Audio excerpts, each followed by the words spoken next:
Hello everyone, this is Chris with Peace of Mind Art and Crafts, and today I'm going to continue on showing you how to make a journal from a kit. You can also follow these instructions if you're more of a beginner journal maker and you want to just get started. Last time I showed you, the first part I showed you how the kit that I have on Etsy comes with the cover, and it comes with other materials also, and I'll show you those as we go along. And this is the cover that I selected to use.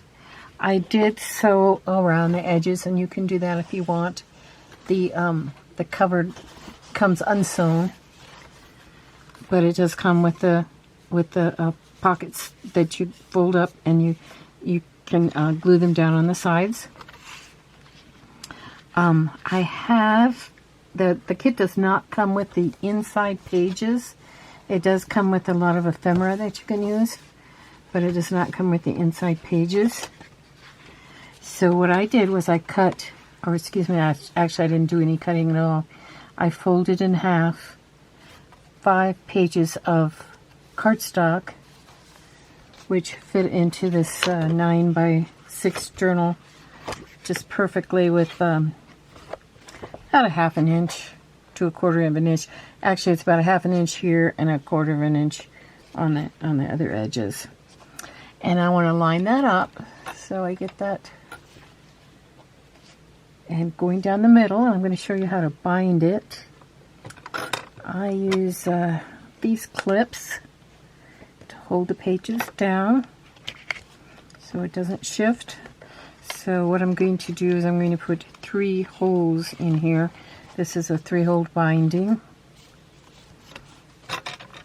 I'll put the clips on like I said, so it doesn't shift.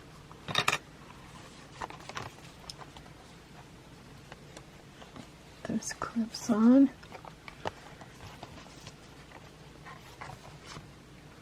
You can use any kind of pages you want in your journal.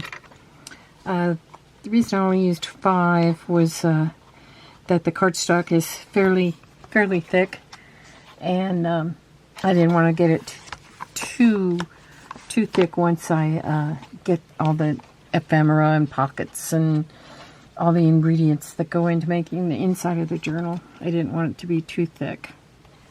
So next thing that I do is I mark in pencil where I want my 3 holes to be. I mark one right in the center, and I'm just eyeballing this. You can, if you want, measure. I measure about 1 inch down from the top and 1 inch up from the bottom. And these don't have to be exact.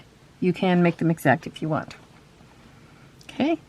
So usually I have another book that I set this into, but I can't find it right now. So I'm just going to use something underneath to pad where this goes in. I use a compass, the end of a compass, to make my point. You can use an awl if you want.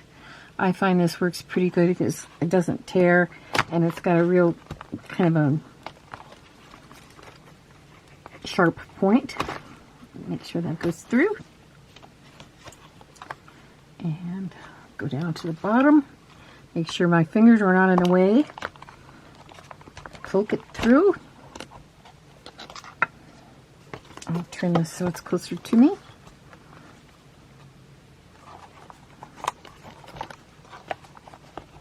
Poke it through.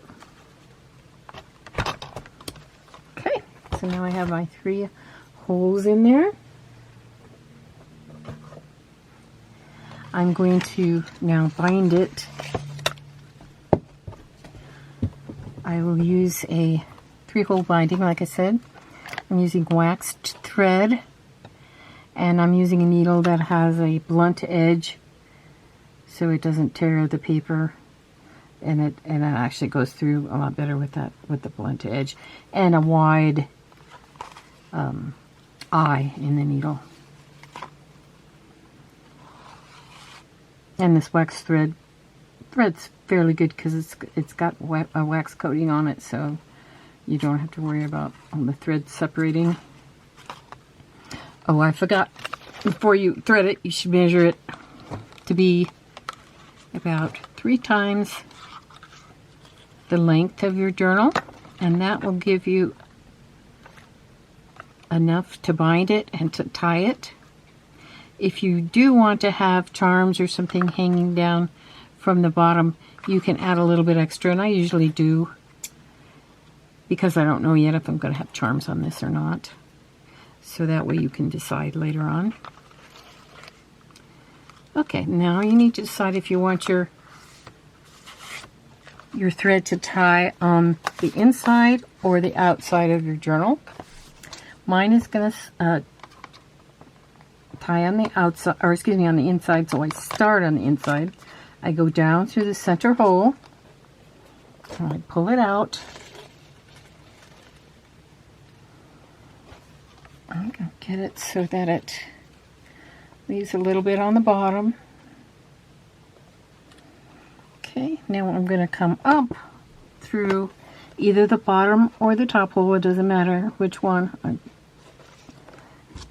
go up through there and come up.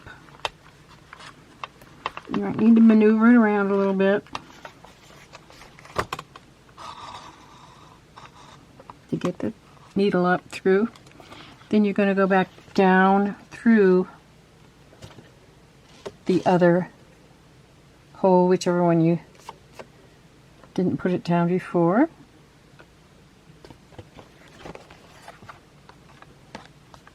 Okay, now what you're going to do is you're going to turn and you're going to come back, go back up through, and first of all you got to spot where your hole is. If you have trouble seeing it, what you can do is you can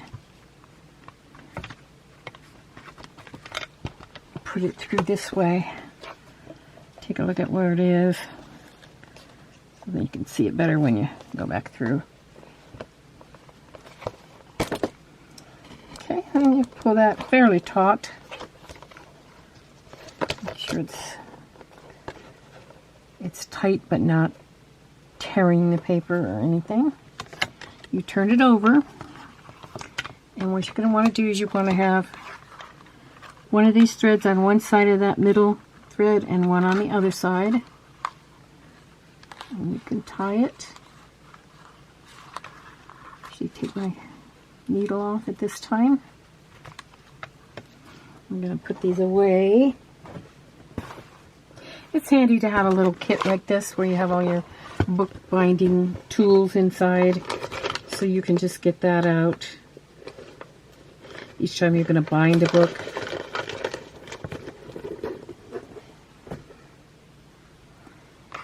Okay, and what you're going to do is you make another knot. I usually make 2 or 3 knots depending on how much paper I have in there, or fabric. Sometimes you use fabric as your pages, and you can do that. And you can either tie a little bow there or just leave it hanging down until later on you can see if you want to put something else in there. Then I'll take my clips off. And I'll put those back in the bag with the rest of the ingredients for book binding. Okay, now I did select a cover for this journal. Okay, so we know this is the front. So I can have the... Make sure you know that too when you get started. Make sure you know, because it does have pockets, so it matters which way the book goes. If I had it going this way, it would be upside down. So I wouldn't want to decorate this as the cover. I would want to put this over, and this is the cover. And when I was making this, when I was sewing around this cover, I automatically put a piece of lace there. Okay, this is kind of what I had picked out to go on the front cover. I have this piece of lace, and I'll show you in a minute the rest of the lace that I got. My friend Debbie, she has had a pen pal who's from France. She's had the same pen pal for years that she writes to, and she's been to visit her and everything. And her pen pal had a grandmother who passed away recently, and she was very old. I forget how old she was. It was in her 90s, I think. And she left her granddaughter some laces and doilies and laces from France. She had them in a real beautiful box that she left, and she shared some of these with my friend Debbie, and Debbie then shared them with me. So here's kind of what I have so far, and I'm going to also use this slow stitch bunny on the front, and glue that down before our next, I might have time to do it today, we'll have to see. And then on the back, I'm going to put the ribbon going through there, and I'll show you that in a minute. First of all, I wanted to show you these pieces of lace that my friend gave me. And these are vintage. I think most of them are vintage from France. First of all, Debbie gave me this beautiful pouch that she made. Isn't that pretty?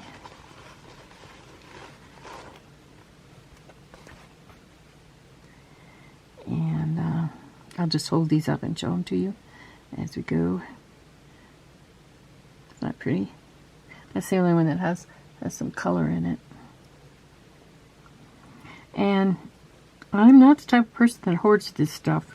I will definitely use it.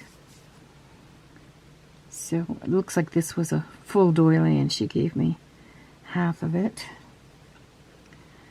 And same with some of these other ones. She gave me parts of them, which is really all you need when you're doing a journal. I think this is a pretty one. That would look pretty on the front cover of a journal, or even on a tiny journal. Make this the cover and put another fabric underneath. It's pretty lace. These little laces would be fun to use in my slow stitching. You can tell this one's handmade.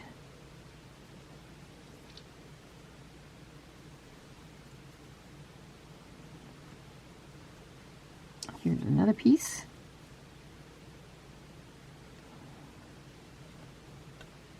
I also went on my trip last week. Went to the beach, but we stopped at some antique places and some various thrift stores and vintage places where I picked up some other doilies and fabric that I'll show you.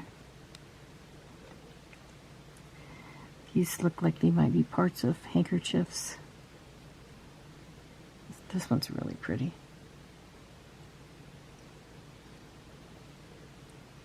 It's a very unique one.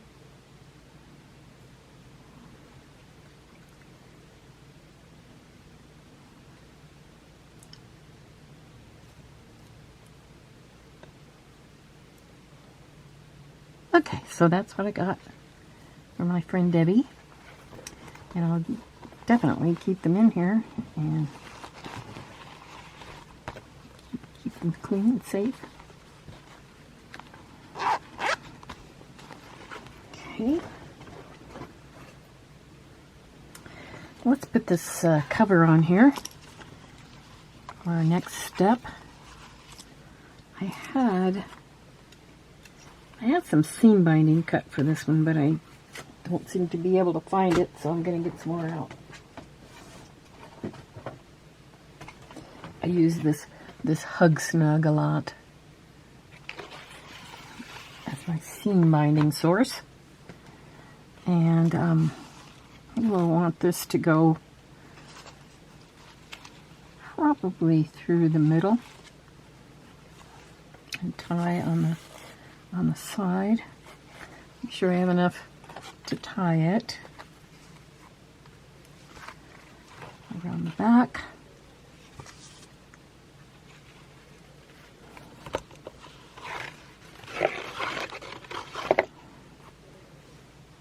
And cut it on this end.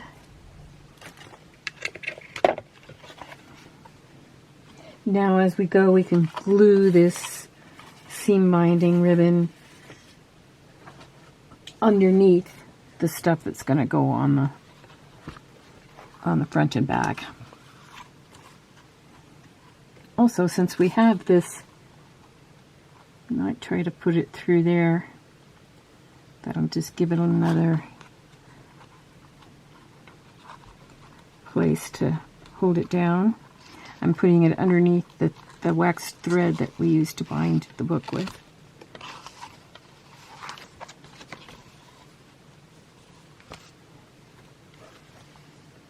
And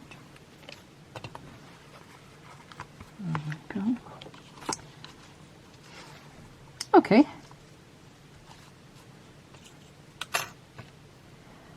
Next I'm gonna glue this piece.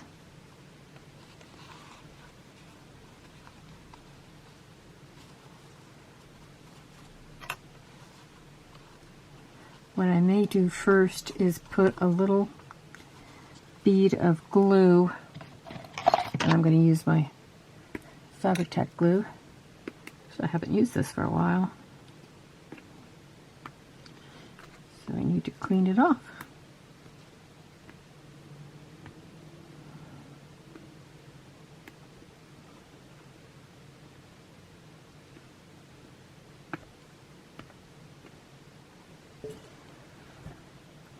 Okay.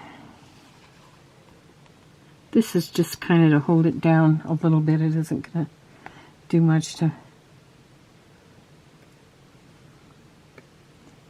hold it down there really well because because it's not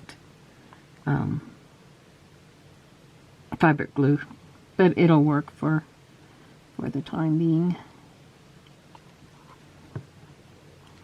Until I glue the other piece of lace over the top of it.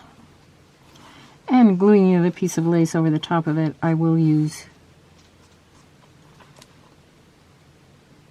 the Fabri-Tac. So, let's see. I want this here.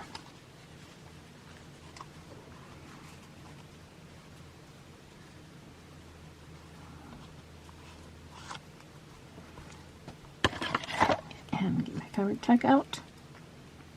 I'm right on the end of this Fabri-Tac, but I do have some more as I run out. Okay, I'm going to start kind of on the edge here of the lace. Come over.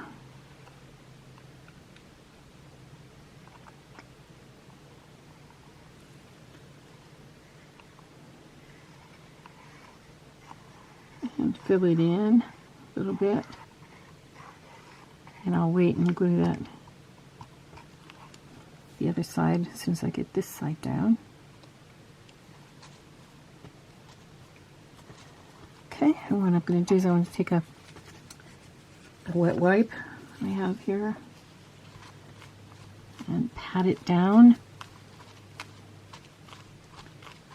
This helps get rid of any excess glue that's coming up through the little holes, because otherwise it might dry and kind of give it a shiny look.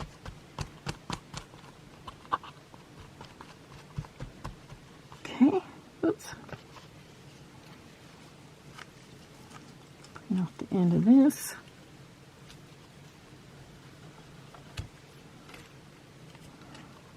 And I'm going to lift this up, put a little bit of glue on each of these parts. Yeah, this is definitely running out.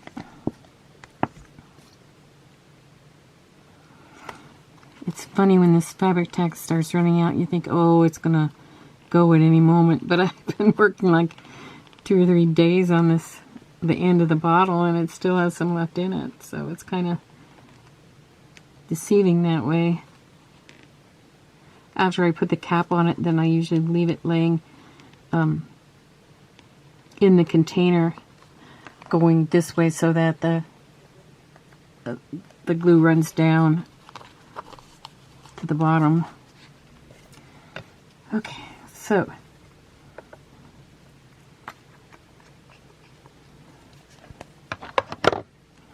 Pour it up there. Pat it down again.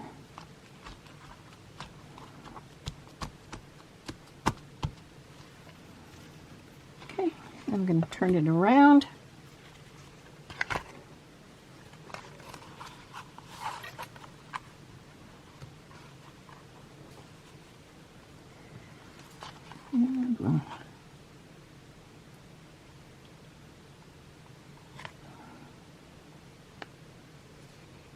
I really need to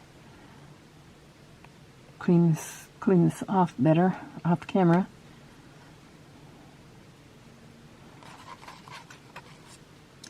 Which I will do.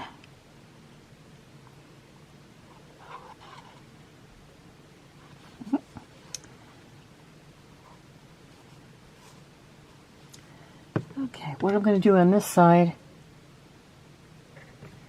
is I'm going to use, I could put more lace on this back cover, but I don't think I will. I think I'll just use, since I'm having a heart on the front cover, I think I'll put this heart on this side so it holds it down better.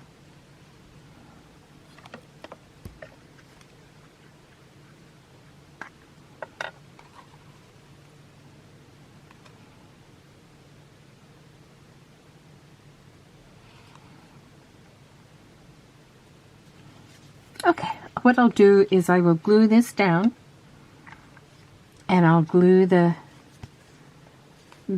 items on the front. I'm going to back, since this is a slow stitch heart and it just has one side, I didn't really need to sew the backing on it. I'm going to back this with a piece of cardstock, and then I'm going to glue it down on here so that I have it as a pocket. And then I will also glue this down. This is a book plate that I already put the title of the book, which is Memories. I put that in there already. And I put the little, now I can't think of the name of them, not grommets, but I'll think of it in a minute. And I'm going to glue that right down to it. I could stick those through the book, but I don't think I will. I think I'll just glue it because it's not really that heavy, and the fabric tack will glue it down. And we'll be able to tie it on the side. Next time I see you, we'll do a little bit of decorating. And once again, I remind you that these kits are available on my Etsy shop, as well as things to make your journal, like these slow stitched hearts, conversation hearts, greeting cards. I've used those for the front covers of my journals, and you might want to check those out. But I thank you for coming along today on this journey with me. Peace of mind to everyone.